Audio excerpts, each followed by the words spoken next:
insurance agents oftentimes get trapped inside of their agency, and that is something we're trying to fix. So today is day 2 of the 10-hour agency challenge. So in this series, video 1, we talked about the systems and processes to set up inside of your agency to make sure that it flows better. You can't scale chaos. We want to build those back end systems. Today on day 2, myself and Patrick Murakami are teaching about a new system that we have been testing and we've used with a lot of different agents to book more appointments with loan officers. Patrick, for example, we booked him 31 new appointments over the past 5 weeks. And out of those appointments, 29 have verbally told him, yes, they will start sending him business, with over half having already sent requests for quotes. So we know the system works. So we are going to give you the templates to use to send out to lenders. We're going to show you how to scrape the loan officer data and then how to run the actual appointments so that they agree to consistently send you business going forward. So without any further ado, let's get into the video. I took an old model of how I built my agency, and I never really thought that it was different from what anyone else was doing. And then I decided to put it into an SOP. And then I just kind of was sharing daily with Tyler, and he probably has 40 emails from me in the last 5 weeks. But I was literally giving him every single recording of how those phone calls went. And then it continued to progress, and I just kept getting better and better. And so we just kept going. Yeah. So it's been good. All right. So I'll take y'all through what we've done. So obviously all of y'all already know these statistics. So typically a referral is going to close 70% higher, like higher close rate. And then it's going to have 3 times higher lifetime value because they're going to stay longer because there's a lot more trust there. And so one of the biggest things I feel like everybody's got to really focus on is know your value. So you've got to see yourself as an asset, not just a vendor when you're going to these loan officers. So yes, you're wanting to get business from them, but they can't close a deal. They can't even start the process until they have homeowners insurance. And so if you've got really fast turnaround times, like I know Steve Fisher used to be 1 to 2 hours, was his max. And so that's a massive selling point there. And so obviously you're going to have some lenders like we talked about yesterday that are they want the crap policies. Like they want a goosehead agent that's just going to give them the lowest premium possible. But typically if you start having that, you can try going upstream to higher value loan officers. And we'll show you how to do that too. So the 3 sources that I would recommend everybody look at, this lendersearch.com, that's Scotsman's Guide. So you've probably heard Scotsman's Guide. I know a lot of people have bought their data there. That's what Bradley Flowers used for a long time, is my understanding. That's how he first got started. Modelmatch.com is a really cool one. I'll reference it a couple of times. It's like $200 a month for their option where you can export. I think they have a cheaper option as well. But if you pay $200 a month, you can export the leads and you'll get all the contact info. But essentially inside Model Match, you can give it your radius that you want to search within and export all of the lenders or real estate agents. And one of the coolest things there is you can filter based on volume in number of transactions or volume in dollar amount. So if you want a ton of lenders sending you business, you filter by just volume. How many loans did you do? Or if you start having a lot of people that are sending you crappy business, filter by the dollar amount, because that means they're probably dealing with higher end homeowners, and they're the ones that are actually going to care about having good coverage.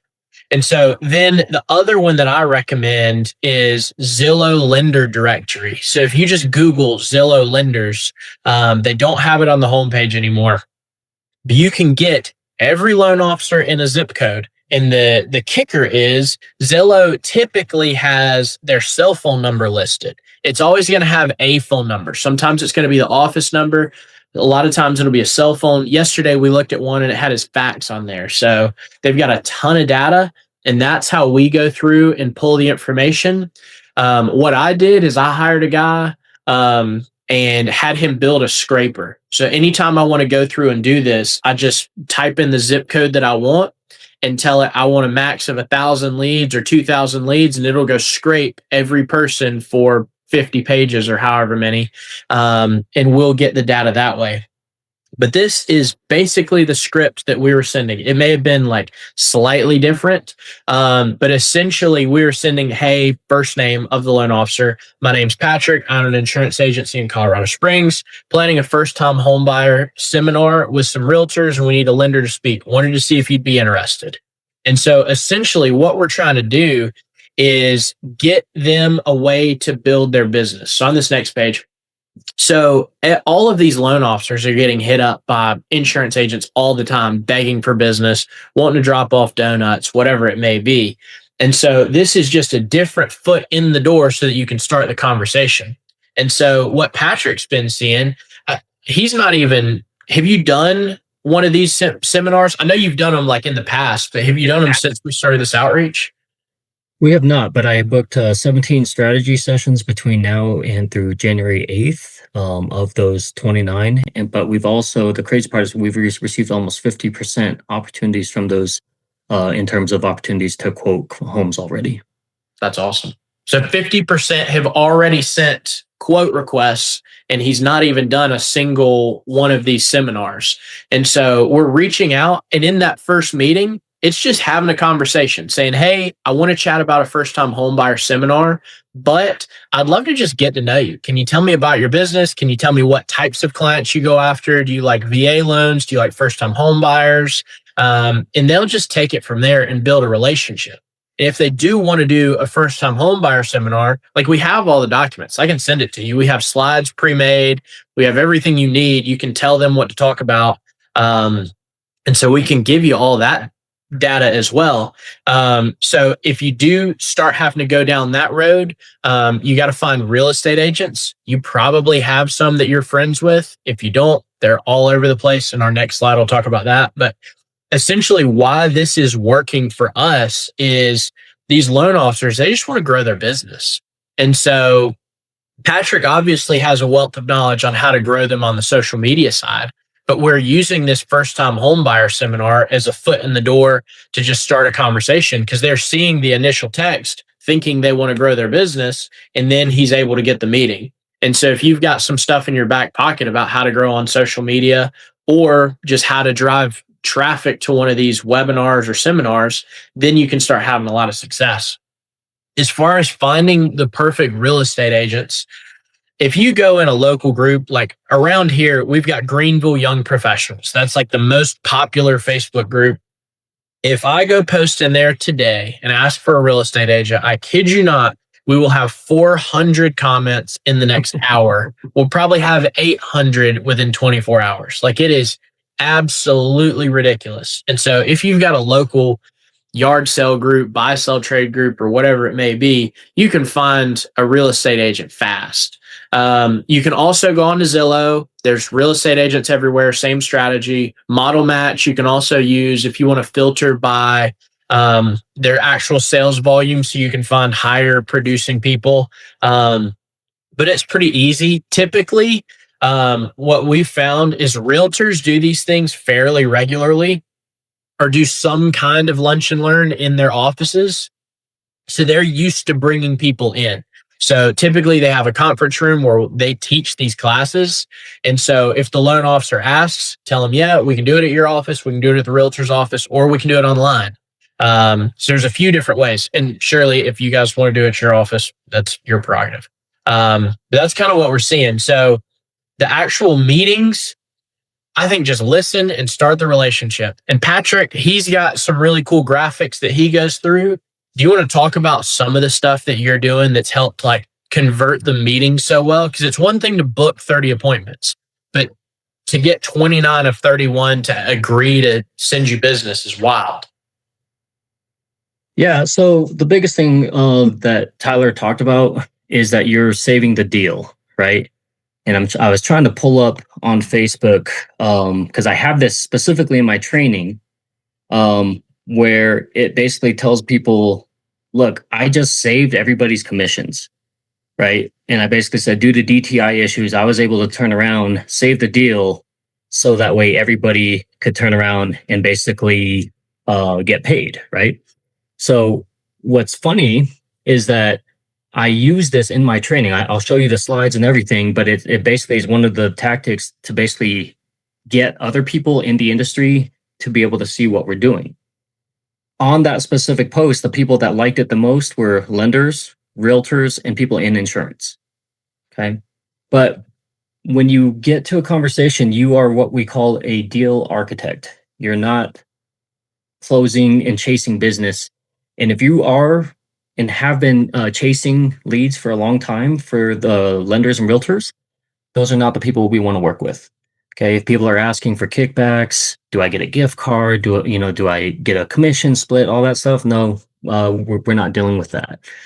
One, the numbers are so offset anyway, right? You guys already know you need like 5 or 6 deals to maybe make probably even more than that to get what they make. So we never offer any commission. We never offer cost. But what I can promise is I I'm never going to bring you a lead, right? And that sounds so counterintuitive because how many of you said, well, I can probably connect you with some people. But the problem with that is that if you bring and scratch somebody's back like that, they're always going to look for somebody else, right? They're going to look for the next insurance guy who can scratch their back the same way. So I turn around and say, look, I'm going to offer you the same thing I offer every other lender that I work with. I will co-market with you if you want. I have a book of renters that I could reach out to if you really wanted to and do a first-time homebuyer course. We don't get a whole lot of traction in those, but it gives you the opportunity to speak. It gives you the opportunity to pitch. I said, I work with realtors that I can connect you with. But at the end of the day, what I'm going to do is I'm going to make you look good long after the sale. And how many other people have ever promised that? Not a single one, right?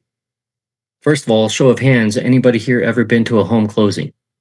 Okay, a couple of them. Like for our own personal ones? Or no, just for clients. Okay, no. I've been to 38. Okay. That may be the one chance I get to potentially meet these clients. Showing up to that home closing makes your realtors, makes your lenders look good. But I've had clients cry because they've been with me for 5 or 6 years and they had to leave because Allstate and their inspection, right, wasn't working. And she's literally crying with me. And I said, Mary, it's okay. We can come back next year. We can reshop. And she just didn't put 2 and 2 together to think that, she thought this was a forever breakup. Okay. But when you go to a home closing, you make your team look good, right? Other ways that you can make your team look good, it's so simple. Just document a note in your CRM where the lead came from, right? One extra text message to your lender to say, hey, your client's coming up for renewal. Did you want me to send anything? Do you want to show them the amount of growth of equity that they've had in the last year? Do you want to send them an anniversary, right? So I just show them the timeline because the lenders, the realtors, they're everything up until the client gets the keys and then they forget about them. If they'd done a really good job, maybe they stay connected through social media, but majority of that doesn't happen. So now you're the direct lifeline to these clients. And so I tell them the one thing that I can promise is I'm going to focus on what I can control. So my goal is 100% return rate of how the client gets to me is how I get them back to you. You document who the lead comes from and you keep them up to date of life updates. Hey, your client's getting ready to have a baby. Did you want to send a box of diapers? Your client's son just passed away, right? Whatever it is, they now get a chance to be a part of that where maybe they wouldn't have just from a simple text message, a simple email, right? You don't think that when 4 years, when they're coming up to buy their dream home, if I've not suggested or kept them in contact, that they're not going to reach out to that person, right? But statistically, we tell these guys, look, we know they're going to meet 7 to 12 organic lenders within that 3 to 5 year period, but they probably, realistically in their sphere, probably know upwards of 20 to 25 people that are in real estate in some way, shape, or form. So if you are one of 25, what are your odds? Versus if you are one of 3, one of 5. Okay. Now, if people turn around and say, I don't want to work with that person at all, cool. We just cut that off and we don't have to give you any updates. That's fine. But most people generally speaking, like who they work with. And it's so much easier to get repeat business than it is to chase after new. I think I had a statistic the other day. I don't remember the exact amount, but it was roughly around $12,000 for a lender to be able to get a brand new lead from basically scratch to closing. That's a lot of cash for a single lead. If I can get them 1-2 leads more per year, trust me, they're thankful. You're on mute, Tyler. Tyler, you're on mute. Appreciate it. I was saying the statistics, I think it's 7 years before the average person is going to buy again. And so a lender, most likely, unless they have a CRM, which they've probably switched CRMs at this point, they're not following up 7 years later. And so Patrick's big selling point has just been how long he's able to maintain relationships. So yeah, that's for sure.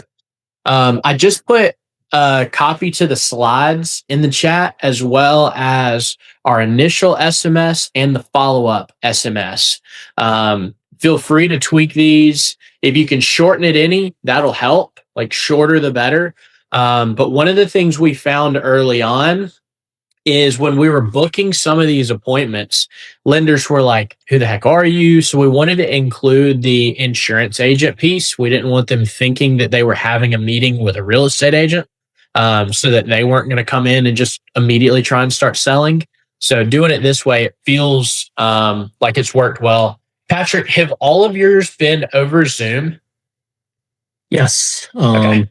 I had one that said that she wanted to schedule in person at some point.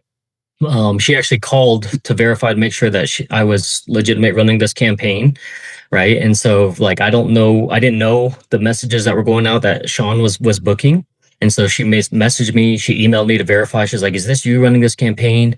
And turns out that she's already been following me. Like, I went and checked my Facebook; she's been following me for years, but she had no idea that we offered or ran these types of things, and so it was kind of an interesting interaction in regards to that. But yeah, we've done everything in Zoom with the exception of one that was kind of nearby my office. We met in person.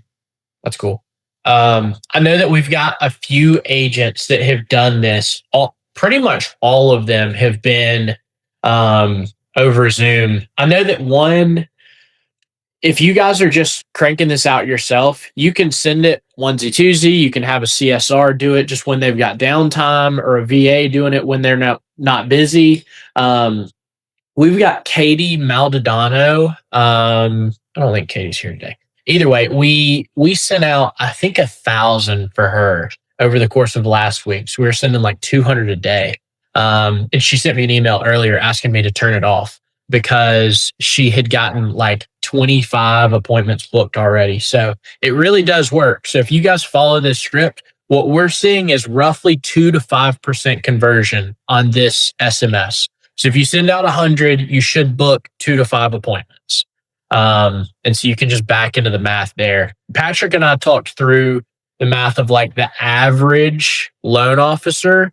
So like middle of the road, higher end lender. So it's not like the top producer in your city, but it's like average producer, does this full time, doesn't have a side income. They're going to send 3 to 4 quote requests a month. Now, how many are going to convert? Probably 50%. But you don't need that many. Like, really, the math comes out to you need 20 solid lenders to be writing, depending on your state, 50 to 100,000 a month in premium just off referrals.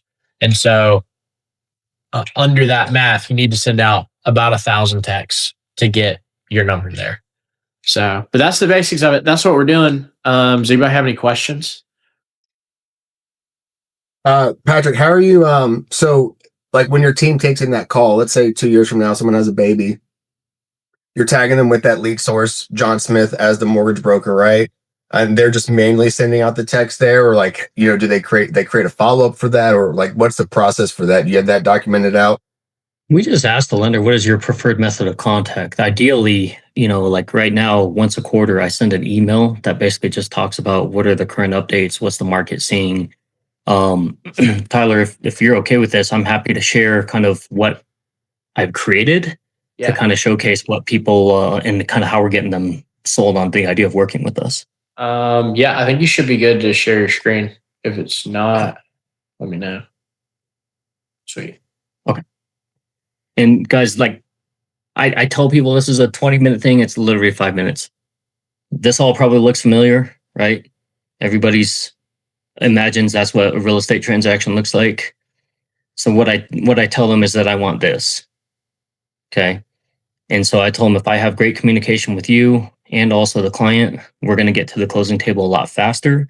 If I understand if there's DTI issues, if I understand there's certain budgets, I can make estimated guesses. We can also talk with the client, potentially make adjustments till we get to the closing table, readjust them back, right? Simple. This is not rocket science, which I love that I've made it so simple. But once we've got there, this is kind of like the timeline of some of the stuff that we see, right? They're downsizing their home, divorce, kids graduate, people having a baby, their policy renewals. I mean, this is nothing that you've never seen before, right? And so the idea is that because of this lifeline, and this is just one of a million things, right? We turn around and we basically say, we can keep you up to date on some of these things so that way you can stay connected. Okay. It's super simple. So I tell them, look, I want 100% referral rate or rate to get back to you. That's the guaranteed referral protection. Milestone notification. So, hey, if someone's getting ready to have a baby, I want to let you know, not like 6 months or a year after they've had the baby. I want to let you know during that process. Okay. So as soon as I know, you'll know. Closing table partnerships, again, that's the idea of just how do we get to the closing table. So if we need to make adjustments, it's probably an easy estimate to turn around and say, okay, if I increase the roof deductible for a day to get to the closing table because it's only adjusting it by $60 a month, that's probably doable. If it's $300 a month, then we probably got bigger issues, right? And then the other thing is that I tell them, look, we know roofs are hard right now. We know that, a lot of companies are declining for whatever reason. So if I put on a letterhead to you that you give to your realtor and they turn around and say, look, we cannot get insurance from a direct carrier without a new roof. Now they have something on the letterhead and then they can threaten or they can ask for incentives to say, hey, we're going to get our earnest money back because we can't get insurance. So you might as well look at a concession while we have an offer on the table, because the average realtor right now has to relist a home and reduce price 3 times. Okay, so when you know the statistics, when you know all those things, it now gives you leverage, but you can give that leverage directly back to make sure we get to the closing table. Okay. And again, these are just simple byproducts. Again, the whole buy-in was for first-time homebuyer courses. Guys, I've only done like 6 or 7 in like the last 6 years. But honestly, like we've had great success in those. We just haven't had good numbers, right? A lot of them average maybe 8 or less people. But in those courses where we've actually had people buy, 100% usage rate of the insurance, the real estate, the title company, inspection companies. But the other thing is I don't know. At least here, it was really simple for me to get a continuing education course created. I used AI to help me fill out the documentation and all the things that I needed. And it literally took me 45 minutes the first time around. The second and third time, it took me less than 15 minutes to get each one knocked out. But this is the opportunity where I can turn around and say, look, your ideal referral partner, I know is realtors. But we don't have to just do continuing education courses to bring realtors in. I'm versed enough in AI. I'm versed enough to know and can teach you about how to get to the closing table better. Most realtors have never actually taken a sales course, so I can teach them how to close more deals. Most of them suck at branding. Most of them don't have a website, so I can talk about having landing pages and the importance of all that. So we don't have to stick to just continuing education courses, but that's the bait and hook for you to bring your realtors or your lenders to the table. And once you have that, you can basically do that, and then you can tack on anything else that brings value. And for the realtor, again, that closing argument is not only am I going to save your commissions, I'm also going to bring you more leads and make you look good long after the sale. Who else in your industry or even in my industry is offering that? It is the simplest strategy that I've used for the last 6 years. I don't know if you guys know this, but I've only paid $260 testing the Facebook algorithm in 6 years. So I've never paid for marketing, never paid for sales or leads. I didn't have a website for the first 2 years. I didn't even have a Google My Business page for the first 2 years. So everything has really built through social media. And again, when Tyler offered to kind of run this campaign, I thought it would be a great idea for me to try to rerun everything that I built, but also now have the statistics. I didn't have this cheat sheet or this SOP to showcase. And since I've created this, it gives them a great visual. And so this is the blueprint, essentially, of what I've done to literally secure every single lead. I just didn't know how to put it all together up until recently. That's cool. Pat, would you mind sharing? Patrick, would you mind sharing that sheet that you just showed? Yeah, that's something I'll drop the link in the comments. All right, thank you, sir. Mm-hmm. Sweet. And I think, as Tyler said, the trick is to get these quotes turned around immediately. Yep. Yeah, I know that we talked about it yesterday. One of the things that Steve Fisher had taught me that he was big on is anytime. So kind of the next step of this, and we can chat about this today too, I guess. Once you get the loan officer on board, what we would recommend is ask them, hey, I know that your processor gets bogged down with insurance requests all the time.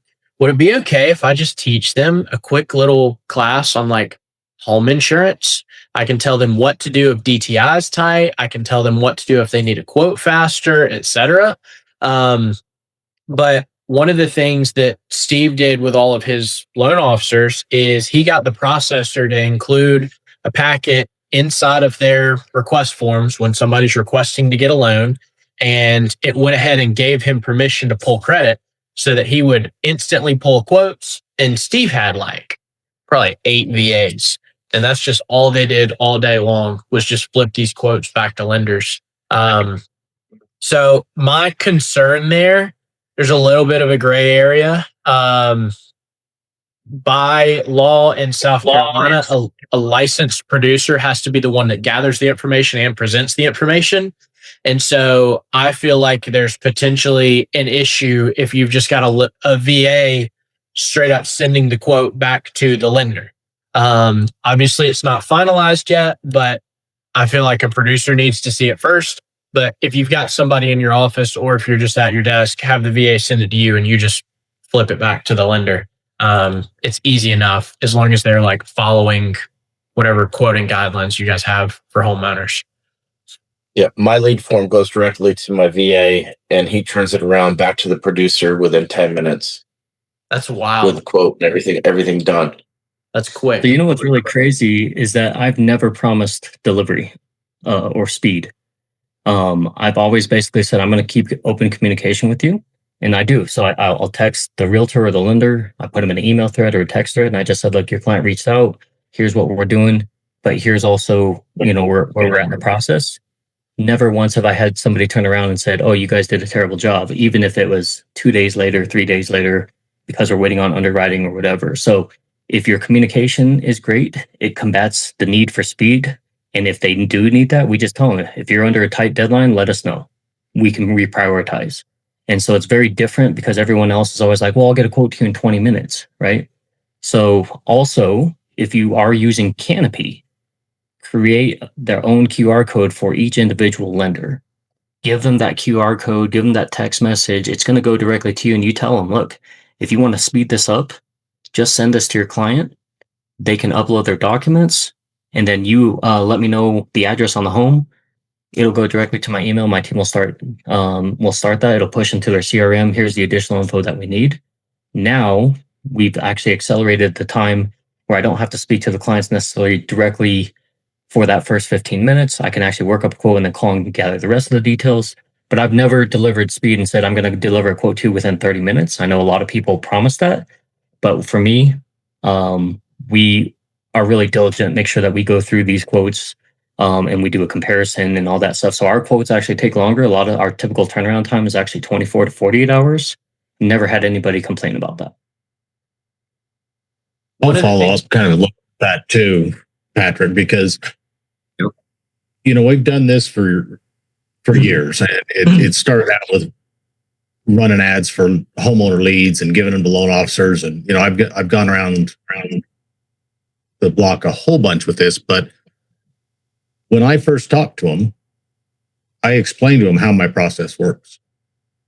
That I do get on a Zoom call because I don't know what coverages they want or need, nor does a loan officer, nor does a realtor.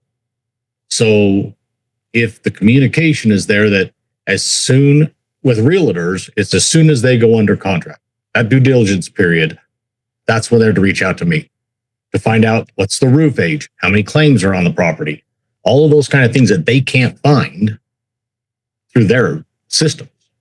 And that if I'm entered into that process at that point, or on the lender side, as soon as they start that loan process, we have plenty of time.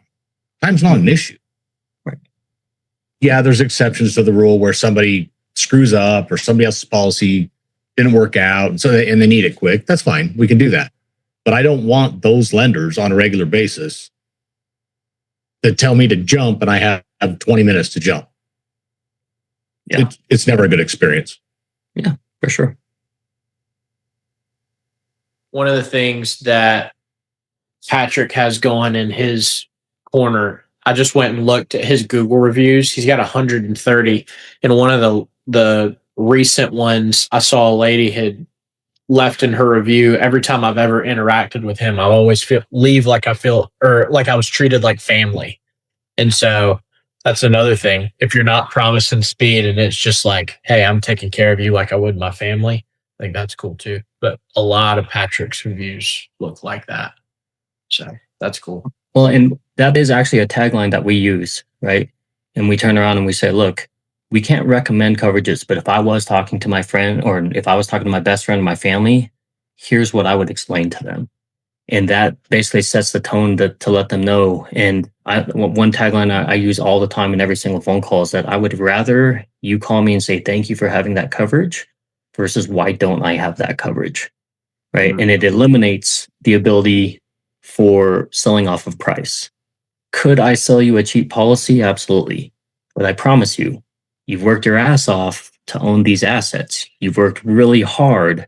And could you start over today and afford your home in today's market with today's rates? And the answer for most people is they turn around and say it'd be really hard. Okay. So if I don't care enough about you to have these conversations and to have the right coverage, because I promise you, in the event of a loss, you will not call me telling me, thank you for saving you the $300. You're going to call me and say, do I have this coverage? Thank God I have that coverage, right?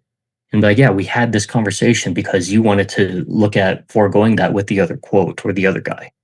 And so when you can sell yourself to know that you're selling quality, price becomes less and less the more that you educate. Price becomes less when you realize that you're actually selling quality. And again, we don't have tangible product to sell, right? We have a piece of paper. So the tangibility is actually yourself. You have to basically let people know that the quality of what they're paying for is you. And I actually had an agent who actually was so bold, and I learned this from her. I thought I was bold. She had a client who called her after she got ghosted, and she turned around and said, hey, you're calling me because something obviously didn't go right. And so if you're going to work with me, things are going to be very different. And so this is how it's going to be. And I've never in 20 years had an agent or known an agent to be that bold. But man, those clients are like, you're absolutely right. That agent messed up so bad and I'm sorry. And we've had them for the last 5 years. So quality trumps price, even in a down market. And again, I'm not saying this for everybody. We know that price is a great lure. The whole entire industry sells off of it, advertises off of it, right? How many billions of dollars do they use on advertising to talk about price? So it's already an uphill battle. But the clients that stick with us, even when times are tough, right? And we tell them, you have the pain of patience or the pain of regret. Pain of regret costs more. Patrick, you hinted at when you're dealing with somebody that's got TTI issues, are you cutting corners to get a binder at a certain price and then adding it back the day later? So it depends on what the price point is, right? If it's, like I said, hundreds of dollars, absolutely not. And I tell the lender before, hey, this is something that we can't do. I'm willing to refer you to somebody that's, in a captive agency that I work with, but this is what I can't get past this, right? And I don't feel comfortable telling the client, let's shave, and put a 5% wind and hail deductible for somebody who can't get into the home. So I have that conversation with the lender. But if it's something where it's like $50 that they need to shave, and I have that conversation with the client, I also have them sign documentation that we reviewed that. And then basically after issuing the policy, within 24 to 48 hours, we'll go back and adjust it. But they also know what's potentially at risk with those adjustments. So that means they're on the hook for that additional premium because it got funded at whatever price at closing. Yes, correct. So We just tell that to them at that point too. Yep. They will have to pay that. okay. It's not something that we enjoy doing at all.